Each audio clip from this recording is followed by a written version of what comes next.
The alarm went off at 6:30 in the morning, yanking me out of a deep sleep. The familiar aroma of fresh coffee drifting from the kitchen was part of my daily comfort, something I'd come to cherish over the 6 years Olivia and I had been married. She was already up and moving, busy as ever, just like she always was at the crack of dawn. I never stopped being impressed by how much energy she had in the mornings. I took a minute to stretch out the sleep before making my way to the kitchen to join her. "Morning, sleepyhead," Olivia greeted me, her smile lighting up the room as she handed me a hot mug of coffee. Her hazel eyes had that same sparkle I remembered from the very first day we met. It was in these small, everyday moments that I felt like nothing could ever come between us. As we ate breakfast, we chatted about what the day had in store. Olivia's schedule at the marketing firm was packed, and I had a client meeting lined up for the afternoon. It all felt so normal, so routine, and honestly, I found a lot of comfort in that, or at least, I thought I did. Later that evening, Olivia's sister Melissa showed up to spend the weekend with us. Melissa was pretty much Olivia's opposite. She was quieter, more introverted, but the two of them were thick as thieves. Whenever Melissa came over, they'd spend hours catching up. I didn't mind at all, it gave me a chance to tinker with my woodworking projects out in the garage. That night, I walked through the living room on my way to grab a drink from the kitchen and caught Olivia and Melissa sharing a laugh over a glass of wine. As soon as they saw me, their laughter died down. Olivia's cheeks turned a little pink, but she quickly brushed it off, saying they were just having some girl talk. I grinned and told them not to mind me, then grabbed my drink and headed back to my project. At the time, I didn't think much of it, but looking back, there was something a little guarded in the way Olivia glanced at me. The following day, I started picking up on other little things. Olivia seemed glued to her phone more than usual, always angling the screen away from me when I walked by. She'd been getting home later, too, always with a reasonable explanation, some big campaign at work, a late meeting, heavy traffic. I figured it was just her job keeping her busy and didn't want to make a fuss. Trust was the foundation of our marriage, or at least that's what I believed. But with Melissa around, the tension in the house felt a little thicker. I couldn't quite put my finger on it, but the way they whispered and exchanged quick glances made me uneasy. When I asked Olivia about it, she just laughed it off, saying, "You know how sisters are, always catching up on family gossip." Still, I couldn't shake the feeling that I was being left out of something that mattered. Saturday night rolled around, and after Olivia and Melissa went out for drinks, I stayed up waiting for them to get back. It was close to midnight when I heard them come in, laughing as they stumbled through the door. I pretended to be asleep, listening to their hushed voices from the living room. As I drifted in and out of sleep, I caught Melissa saying something about settling, and Olivia answered with a laugh that didn't sound quite right. "If I could do it over," she said, her voice softer now, "I'm not sure I would have said yes." The words were vague and unsettling, and even though I tried to convince myself it was just the booze talking, a little seed of doubt started to take root inside me. By Sunday morning, Melissa had headed out, and Olivia seemed like her old self again. She kissed me goodbye before leaving for a work meeting, and I was left alone in the quiet house. I stared at the coffee cup she'd left behind, feeling a strange weight settle over me.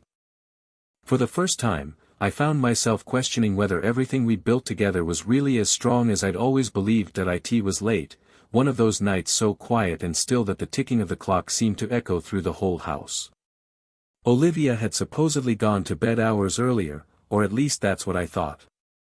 I was holed up in my study, pretending to get some work done, but honestly, my mind was all over the place. That uneasy feeling from the weekend just wouldn't let go. No matter how much I tried to brush it off, it clung to me like a shadow I couldn't shake. Eventually, I decided to get up and grab a glass of water from the kitchen. As I made my way past the living room, I caught the sound of voices, Olivia's and, for a split second, I thought Melissa's. But Melissa had left days ago. My heart started pounding as I crept closer, stopping just before the doorway. There was Olivia, sitting in the dim light, talking on the phone. Her voice was low and tense, sharp enough to cut through the quiet. "I know," she said, sounding frustrated, "it's not like I wanted any of this to happen." She paused, and I strained to catch the other person's reply, but it was too muffled to make out. Olivia let out a heavy sigh. "I just feel trapped. Michael's a good guy, but he's not exciting. I don't even know how I ended up in this situation." There was a bitterness in her words that stung. If I could go back, I wouldn't do any of it. I wouldn't date him, wouldn't marry him, none of it. I felt the blood drain from my face. I grabbed onto the doorframe, my mind racing to process what I'd just heard. She wouldn't have chosen me again. She regretted our whole marriage. How long had she been feeling this way? The person on the other end, probably Melissa, said something I couldn't quite catch. Olivia gave a bitter little laugh. "It's more than that." I settled, and now I'm just pretending everything's okay when it's not. That word, settled, hit me like a punch to the gut. Was that all I was to her? Just the safe, easy option she wished she hadn't picked. The conversation kept going, every word twisting the knife a little deeper. "Did you tell him?" Melissa's voice came through a bit clearer. "No," Olivia answered right away, "what's the point? It's not like I'm going to leave him. I mean, it's comfortable, it's safe, and besides," she hesitated, then added, "there's someone else." Those 3 words shattered whatever hope I had left. Someone else. I leaned against the wall, my breath coming in short, shaky bursts. Every instinct in me wanted to storm in there, to demand the truth, to ask her why. But I didn't move. I just stood there, listening. "It's not serious," Olivia went on, almost like she was trying to convince herself. "Just a guy from work. He makes me feel alive again." Alive again. That was it for me. I couldn't listen anymore. My chest felt tight, like my heart was being squeezed in a vice. I slipped back into the shadows, careful not to make a sound, and somehow made it back to my study, closing the door quietly behind me. I sat there in the dark, staring at my desk, my hands trembling. Her words kept replaying in my head, each one cutting deeper than the last. She didn't love me. She wished she'd never married me. And she was seeing someone else. Part of me wanted to go confront her right then, to demand answers, to beg her to explain. But another part, the part that was tired of feeling invisible, of sensing something was missing, told me it didn't matter anymore. She'd already said everything I needed to hear.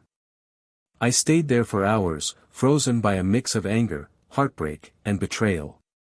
When the first light of morning crept through the blinds, I knew what I had to do. There was nothing left to fight for. I couldn't keep living with someone who didn't love me, someone who saw me as a mistake. Maybe Olivia had settled for me, but I wasn't about to settle for a life built on lies that I didn't say a word as I started gathering up my things. The house was so quiet you could hear a pin drop, with the early morning sunlight stretching long, pale shadows across the walls. Olivia was still asleep in the bedroom, her gentle breathing the only sound as I carefully opened the closet and began to pack. My hands shook as I reached for my old duffel bag on the top shelf. Every move felt heavy, like I was wading through water, the weight of what I was about to do pressing down on me. I only took what I really needed, some clothes, my laptop, a few keepsakes that actually meant something to me, like the watch my dad left me when he passed and the leather journal where I'd scribbled down my thoughts over the years. I didn't want to make a big scene or wake her up. I just wanted to slip out quietly, before she even knew I was gone. What really got to me was leaving behind all the little reminders of our life together. The photos of us grinning at the Grand Canyon, the goofy coffee mugs we'd picked up on trips, even the old blanket we'd wrapped ourselves in for movie nights, all of it felt like it belonged to a different life, one I didn't fit into anymore. As I zipped up my bag, my eyes landed on a small wooden box on my nightstand. Inside was the letter I'd written Olivia for our first anniversary, pouring my heart out about how much she meant to me. On impulse, I opened the box, took the letter out, and tucked it into my bag. I couldn't really explain why, but it felt like taking back a piece of myself I'd lost along the way. Before I left, I paused at the kitchen table, feeling like I owed her some kind of explanation. But every word I thought of just seemed hollow compared to what I'd overheard. In the end, I grabbed a scrap of paper from the drawer and scribbled a short note. I heard you. I hope you find the happiness you're looking for. Michael. I set it on the counter where she'd see it and stood there for a second, just staring at it. Part of me wished she'd wake up and come running after me, asking me to stay, but deep down, I knew that wasn't going to happen.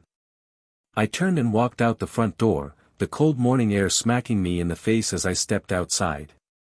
My car was parked out by the curb, and as I loaded my bag into the trunk, I glanced back at the house one last time. The bedroom curtains were still closed, but I thought I saw a flicker of movement behind them. Maybe she was waking up, maybe she'd heard me leaving.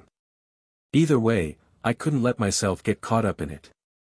Driving away felt unreal, like I was watching someone else's life from the outside. The streets I'd driven 1,000 times before just blurred past as I headed off with no real destination in mind. Eventually, I pulled into the lot of a little roadside diner. My stomach was in knots, so eating was out of the question, but I needed somewhere to sit and think. The waitress poured me a cup of coffee, and I just stared into it, watching my own warped reflection in the dark surface. I felt a mess of things, heartache for the life I thought we had, anger at what she'd done, and, strangely, a tiny spark of relief. I didn't have to keep pretending anymore. I was finally free from the lie.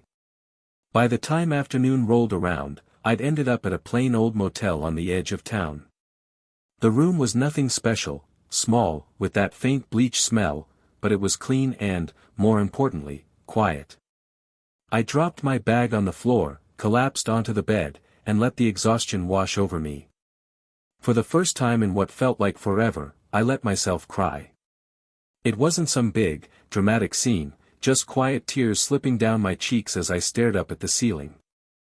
I cried for the love I thought we had, for the future we dreamed up, and for the guy I used to be before I heard those words. As the sun dipped behind the thin motel curtains, I made up my mind. I wasn't going to let this break me.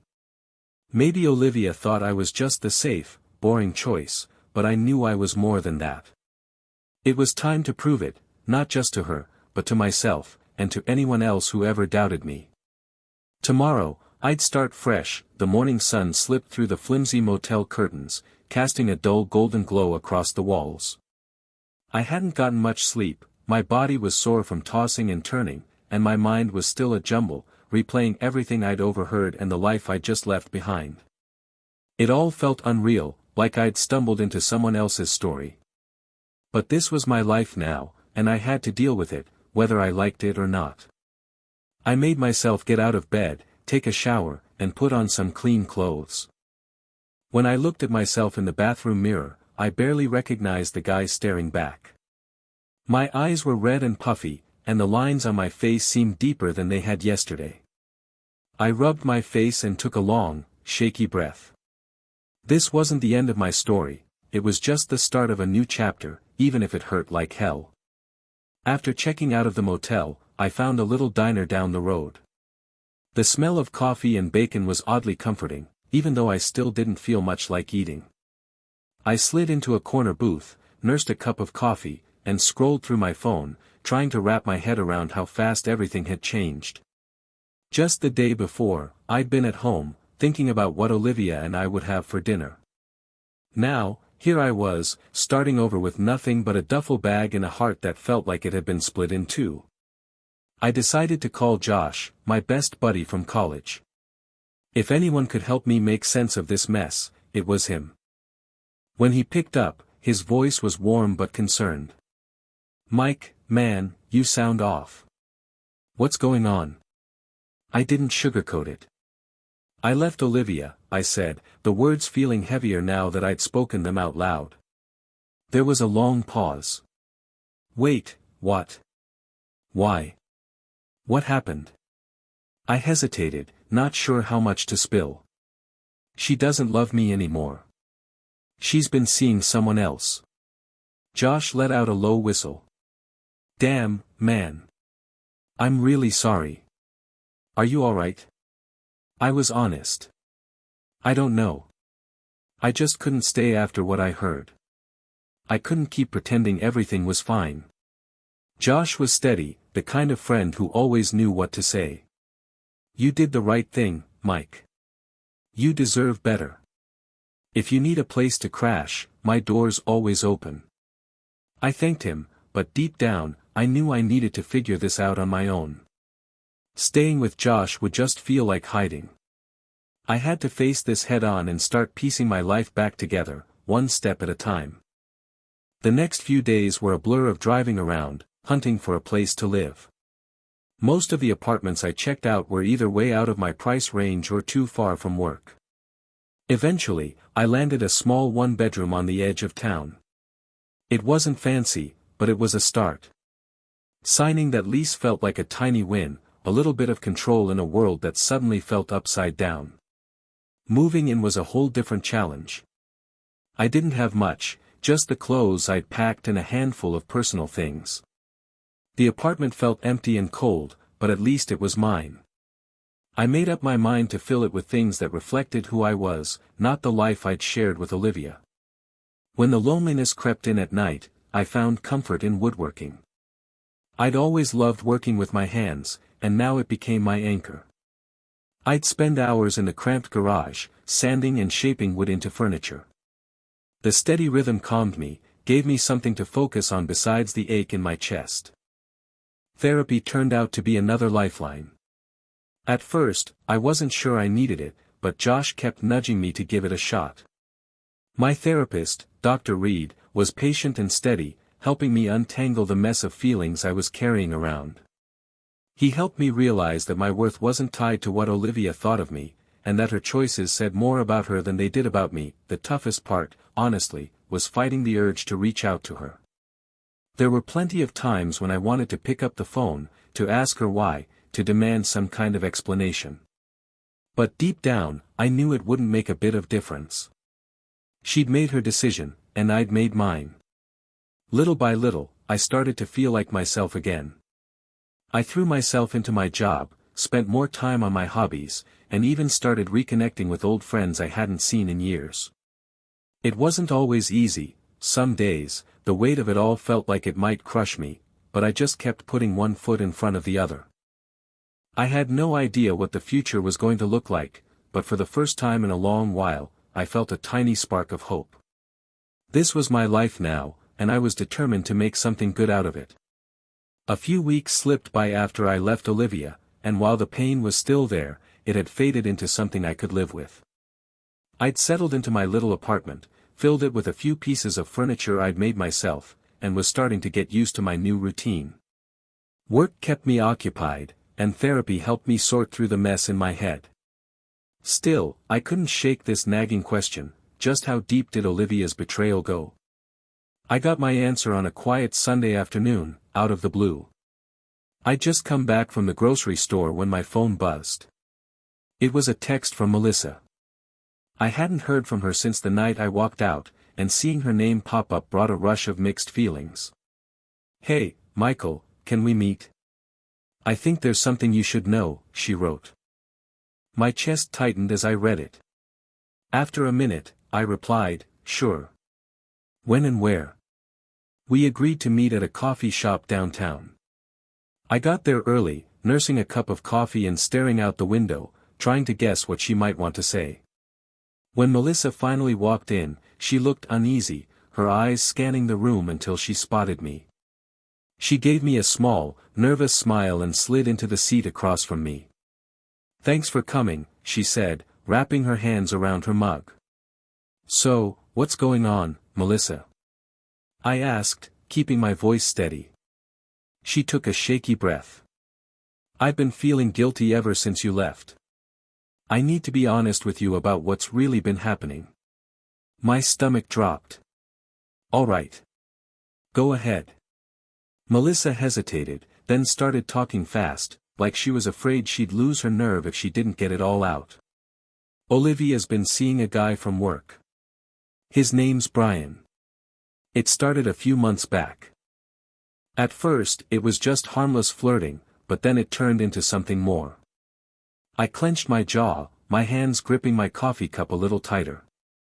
Why didn't you tell me sooner? Why'd you let me walk around in the dark for so long? I didn't know how, Melissa admitted, her voice shaking. She's my sister, but I know what she did was wrong. When I realized how serious it was, I tried to get her to stop, but she wouldn't listen. She told me he made her feel alive in a way she hadn't felt in years. Those words hit me hard, like a punch right to the gut. Did she ever really love me? I asked, my voice barely more than a whisper. Melissa's expression softened. She did, Michael. I know she did. But somewhere along the line, she lost sight of what she had. She started taking you for granted. That doesn't excuse what she did, but it's the truth. I nodded, my throat tight and my mind spinning. Thanks for telling me, Melissa. There's something else, she said, glancing away. Olivia doesn't know I'm here. She's been trying to get in touch with you. She wants to talk, to explain herself. I shook my head. There's nothing she can say that'll change what happened. I've moved on, or at least, I'm trying to. Melissa reached across the table and rested her hand on mine. You're a good guy, Michael. None of this was your fault. I really hope you find someone who appreciates that. Walking out of the coffee shop, I felt a strange mix of emotions, lighter in some ways, heavier in others. Melissa's honesty confirmed what I'd already suspected, but it also gave me a sense of closure I didn't know I needed. What Olivia did was her decision, not a reflection of who I was. She'd been chasing after something she thought she was missing, and in the process, she'd torn apart the life we'd built together. That night, back in my apartment, I pulled out the old journal I'd brought with me when I left. I flipped through the pages, reading over the words I'd written years ago, entries full of love for Olivia and dreams about our future. For the first time, those memories didn't feel like knives twisting in my chest. They were just part of my story, a chapter that had come to a close. I shut the journal and put it back on the shelf. It was time to start writing a new chapter. The air was crisp and sharp as I walked down the street, autumn leaves crunching under my boots. It had been 3 months since I'd left Olivia, and while the sting of her betrayal still lingered, I was finally starting to feel some peace. My life wasn't about what had happened to me anymore, it was about what I was building for myself. I'd thrown myself into woodworking, turning the little garage attached to my apartment into a makeshift shop. Orders for custom pieces started trickling in, mostly from folks who'd heard about me through friends. There was something about shaping raw wood into something beautiful that felt like therapy. But it wasn't just the work that kept me going. I'd started reaching out to old friends again, grabbing coffee or a beer, letting their company remind me of who I was before all this. I'd even gone on a few dates, not looking for anything serious, just enough to remind myself that there were people out there who saw me for who I was. It was a weird mix of exciting and nerve-wracking, but it felt good to put myself out there again. One afternoon, I was wandering through a local bookstore when I met someone who caught my eye. Her name was Julia. She had this auburn hair that fell in soft waves and a smile that seemed to light up the whole place. I noticed her standing in the photography section, flipping through a book. That one's actually really good, I said, nodding at the book in her hands. The author explains light and shadow in a way that actually makes sense. She looked up, a little surprised, then smiled back. Are you a photographer? Not really, I admitted, but I mess around with it sometimes. Mostly landscapes. My real passion is woodworking. Her eyes lit up at that. Woodworking? That's awesome. I've always admired people who can make something beautiful with their hands. Talking with Julia just felt easy, like we'd known each other for years instead of just a few minutes. Before I realized it, we'd moved over to the little cafe inside the bookstore, laughing and swapping stories over steaming mugs of coffee. Julia had this way of making me feel comfortable, like I didn't have to put on any kind of act, I could just be myself. She told me about her life as a freelance graphic designer, and I found myself opening up about my own journey, the ups, the downs, and everything in between. Time slipped by, and as the afternoon faded into evening, Julia glanced at her watch and let out a sigh. I really hate to cut this short, but I've got a deadline to hit. This was great. Yeah, it really was, I said, feeling a kind of warmth I hadn't felt in a long time. Maybe we could do it again sometime. She grinned, scribbled her number on a napkin, and handed it to me. Give me a call. Watching her walk away, I felt a swirl of emotions, hope, excitement, and a cautious kind of optimism that maybe, just maybe, there was something good waiting for me on the other side of all this. That night, sitting alone in my apartment, I thought about how far I'd come. The guy who'd left Olivia in the middle of the night felt like a distant memory, almost like a different person. I knew I wasn't completely healed, there were still scars, still moments when the past threatened to pull me under, but those moments were getting fewer and farther apart. I'd learned to see my own worth in a way I never had before. What happened with Olivia forced me to face the parts of myself I'd ignored, the dreams I'd set aside, and the strength I didn't know I had. It wasn't the road I would have picked, but it was mine, and I was determined to walk it with my head held high. A few days later, I found myself back at that bookstore with Julia. We spent hours talking and laughing, and for the first time in months, I felt a real connection with someone. I didn't know where things would go, but for now, that was enough. As the months rolled by, a year slipped past. Life wasn't perfect, but it was good. Olivia reached out a couple of times, left some voicemails I never bothered to return. I didn't feel any anger toward her anymore, I just didn't need her in my life. I realized that forgiveness wasn't about letting her off the hook, it was about letting myself move on, about dropping the weight of resentment I'd been carrying. One bright afternoon, I finished sanding a chair in my little workshop and stepped back to take it all in. It wasn't just the chair I was proud of, it was everything I'd managed to build since that night I walked away. My life, like the wood I worked with, had been shaped, smoothed, and made stronger. And for the first time in a long while, I felt whole again. Thank you for sticking with me through this story.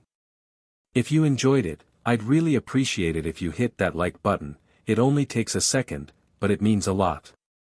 Don't forget to subscribe so you don't miss out on future stories, and tap the notification bell to be the first to know when something new drops. See you next time.